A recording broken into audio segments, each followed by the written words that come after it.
Hello दोस्तों, आज मैं आप लोगों को एक वफादार मंत्री की कहानी बताने जा रहा हूँ, जो एक राजा और मंत्री की है।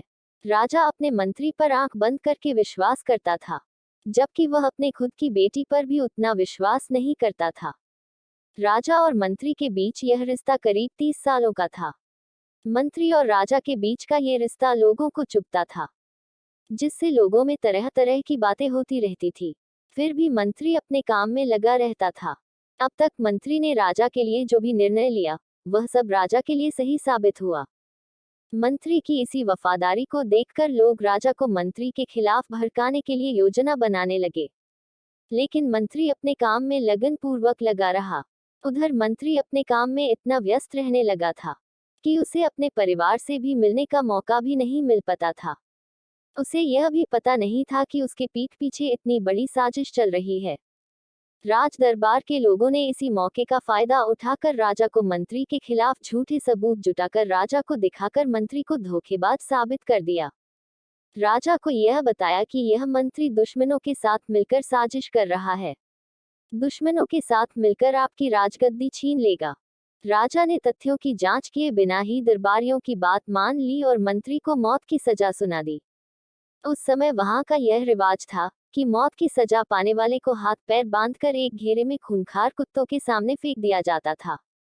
मंत्री ने अपनी सजा स्वीकार कर ली और राजा से अनुरोध करके 10 दिन का समय मांग लिया। राजा ने इसे मंत्री की अंतिम इच्छा मानकर उसे 10 दिन का समय दे दिया। मंत्री 10 दिन का समय पाकर उस शिकारी के पास चला गया जो खूंखार कुत्तों की देखभाल करता था, और उसने शिकारी को कुछ सोने की मोहरें देकर कहा कि वह उन कुत्तों के साथ 10 दिन बिताना चाहता है और वह उन कुत्तों की देखभाल करना चाहता है। शिकारी मोहरें पाकर मंत्री की बात मान जाता है और वहां से चला जाता है, और फिर मंत्री उन कुत्तों की देखभाल में लग जाता है। वह उनकी इतनी अच्छी तरह से देखभाल करता है कि वह कुत्ते मंत्री को इतना प्यार करने लगते हैं। इसी तरह 10 दिन बीत जाते हैं। मंत्री को राजा के सामने लाया जाता है और सजा के मुताबिक मंत्री के हाथ पैर बांधकर कुत्तों के सामने घेरे में डाल दिया गया। सभी कुत्ते मंत्री के ऊपर टूट पड़े और मंत्री को काटने के बजाय उसे चाटने और उसके ऊपर चढ़कर खेलने लगते हैं। यह देखकर सब दंग रह जाते हैं। यह देखकर राजा मंत्री से पूछता है कि यह कुत्ते तुम्हें काटने के बजाय चाट क्यों रहे हैं।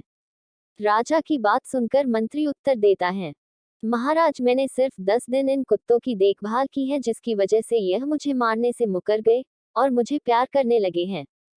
वही एक आप हैं, जिसकी मैंने 30 साल सेवा की, फिर भी आप बिना सच्चाई जाने कुछ लोगों की झूठी बातों में आकर मौत की सजा सुना दी।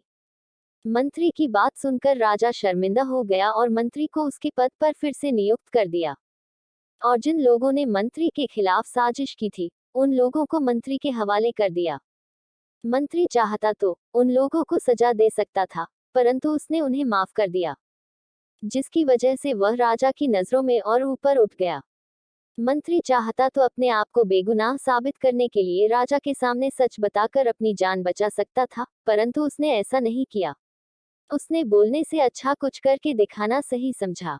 दोस्तों, इस कहानी से हमें ये सीख मिलती है कि कुछ बातें बोलने की अपेक्षा करके दिखने से ज्यादा प्रभाव डालती हैं। इसलिए हमें ध्यान देना चाहिए कहाँ और कब किस तरह से लोगों से बातें करना सही है। कहानी अच्छी लगी हो तो प्लीज सब्सक्राइब करें।